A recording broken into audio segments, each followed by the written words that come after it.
Welcome back to the Gardening with Joe and Holly radio show. We're going to talk about fall gardening, getting your plants ready, what to plant.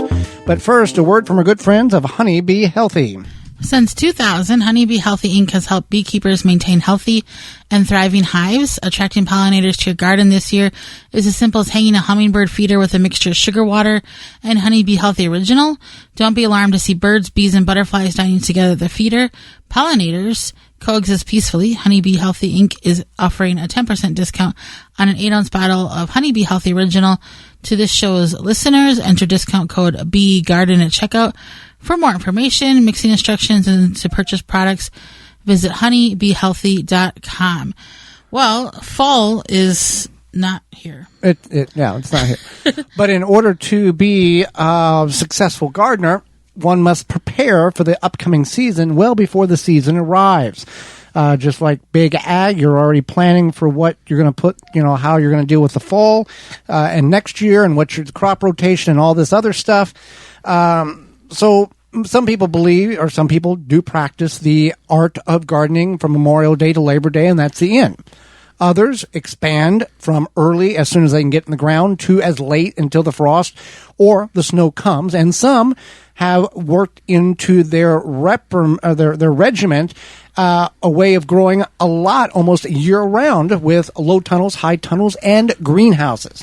We're going to all the things. We're going to focus on just the simplistic of what you could plant and how to go about doing such. Now, some of these you can plant in the spring, and some of them you can plant in the fall, and then there's some that you could try it and see what happens. Do both. Spinach. Now, with a lot of these are going to be cool weather crops. These are plants in which do not like the heat. And in some instances, as the days get shorter and the nights get cooler, these plants thrive and like it. That's why, for example, let's talk about rutabagas. We've attempted to grow rutabagas in what once a Zone 5 and now a Zone 6 garden in the spring. And out of about 6 years of trying, we were able to harvest very nice rutabagas 1 year. Then we started planting them in approximately the 1st of August. Rutabagas take 90 days to reach maturity. So as the days, August, then you got September, and then it starts cooling down based on the year, and we harvested them somewhere around middle or early portions of November. As the nights got cooler and the days got shorter, they produced very well. Turnips, we did the same thing. Turnips take about 60 days. But that August, that first, second week in August is whenever we now plant our rutabagas. Other things in which you can plant spinach, leaf lettuce, radishes. These are all relatively quick. Radishes being the quickest at under 30 days. So you don't want to plant those in August. This is all based on your particular growing zone. Your mileage is going to vary based on if you're in Memphis, if you're in Boston, if you're in Denver. You want to kind of figure out when does the heat really stop and the coolness starts setting in. That would be when I would start planting my radishes and my leaf lettuce and my spinach. Not to where it's going to freeze or frost, but where those nighttime temperatures are in that low 50s. And the daytime temperatures really don't get into that high 80s or high humidity. You're looking at mid 70s.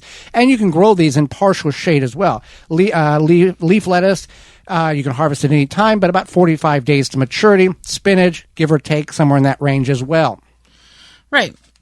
So those are some great options. I think another thing to mention is this is not the same as winter gardening or cold frame. Cold frame. Thank you. I can't think of the name of it. You're not utilizing a cold frame. So these are plants that you are going to harvest before, a hard freeze. They may be hardy, like for example, hard. A lot of times people leave their kale. You wouldn't start your kale now. You would have had it established at this point. But people leave their kale because it can survive a light frost, even a light freeze, or I don't know if light freeze is the correct word. So yeah, you do have some different options here. So this is different than cold frame or window box, or whatever you want to call it, gardening when you make the cold frames. This is just like an extension of the season. And I would highly recommend, maybe your cucumbers were done or are done, or who knows, or you just didn't get something planted and you're like, I'm going to give this a try. Give it a try. You might have extra seeds, whatever. Worst case scenario, it doesn't work out for you. If you don't have seeds, you can go to jungseeds.com. That's JUNGSEED.com and use coupon code 10TG24 and get your seeds there. If you missed any coupon codes, by the way, you can go to our parent website, the WisconsinVegetableGardener.com, and underneath the Money tab at the top of the page, all the coupon codes are listed, from air conditioning to water storage to seeds to barbecue stuff. All the sponsors you hear. Right. So, yeah. Let's go with carrots. Let's talk about carrots. And this is one vegetable. I almost said plant. Well, it is a plant. One vegetable that you can actually leave in the ground in the winter. Right. Some people will overwinter them, or store them in the ground over winter. So yeah, carrots are a nice plant to grow. 70 days to reach maturity. As you start them, you want to cover them, and this is applicable in spring or fall. For the first 7 to 21 days is how long it takes to germinate, by covering them with a piece of plywood, a piece of cardboard, a 2x4, something in which you're protecting the moisture, or you're preventing the moisture from evaporating out of the soil and keeping it close to the seed coat of the seed. You're going to get a very good stand, about 80% germination, if not more, if you're using fresh seeds.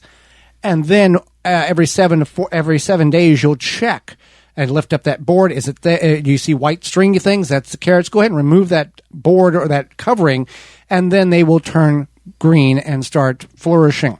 By overwintering them, I believe this is an old Amish trick.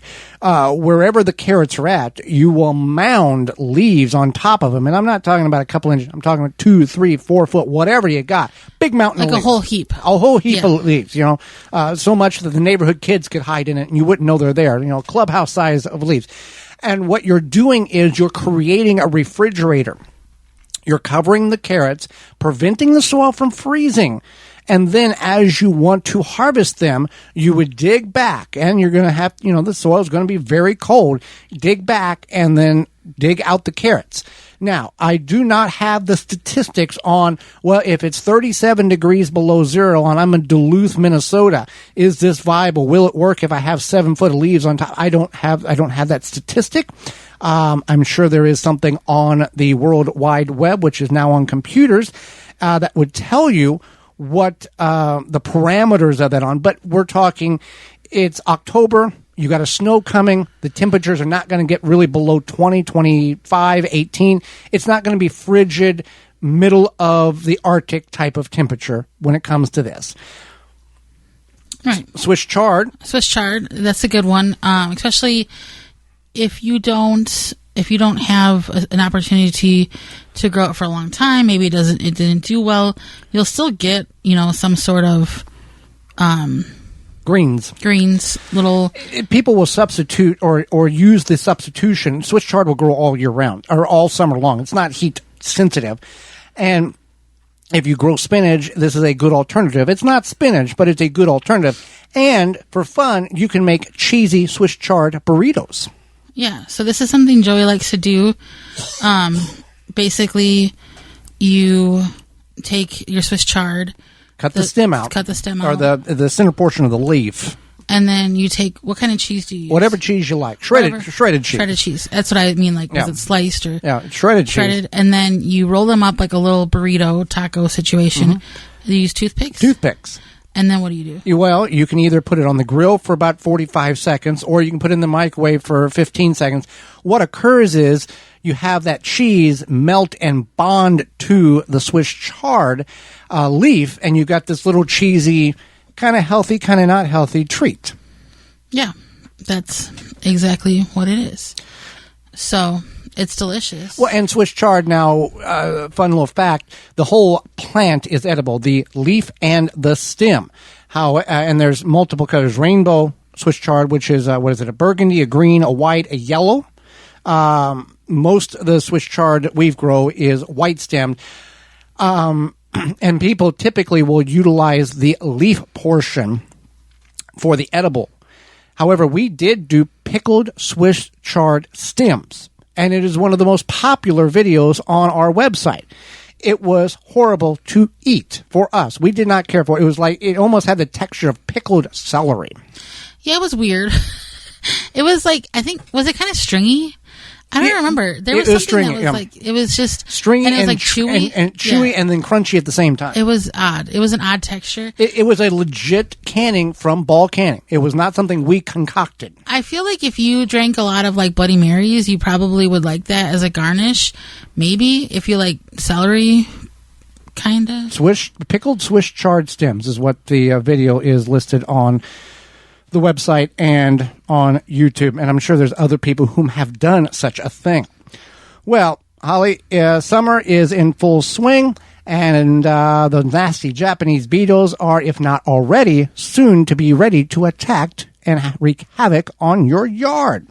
If you're looking garden. If you're looking to successfully control beetles without damaging the environment, look no further than Beetle Gone from Phylum Bioproducts, derived from a naturally occurring soil bacteria. Beetle Gone is the only organic solution that successfully controls beetle invaders. Just mix the powder with water and spray on your plants. Once ingested, the targeted pests will stop feeding and die. And since it's an organic BT product, you know it's a great choice to use on your fruits, veggies, in addition to your ornamental flowers and trees. Not only does Beetle Gone work, but it's the best product to use because it is safe to be used around beneficial insects such as bees, butterflies, and ladybugs, and has zero water toxicity. Go to BeetleGone.com. The makers from Phylum, you go to BeetleGone.com to learn about Beetle Gone. Or if you want to learn about all the products they have available, go to PhylumBioproducts.com. That's PhylLLOM Bioproducts.com.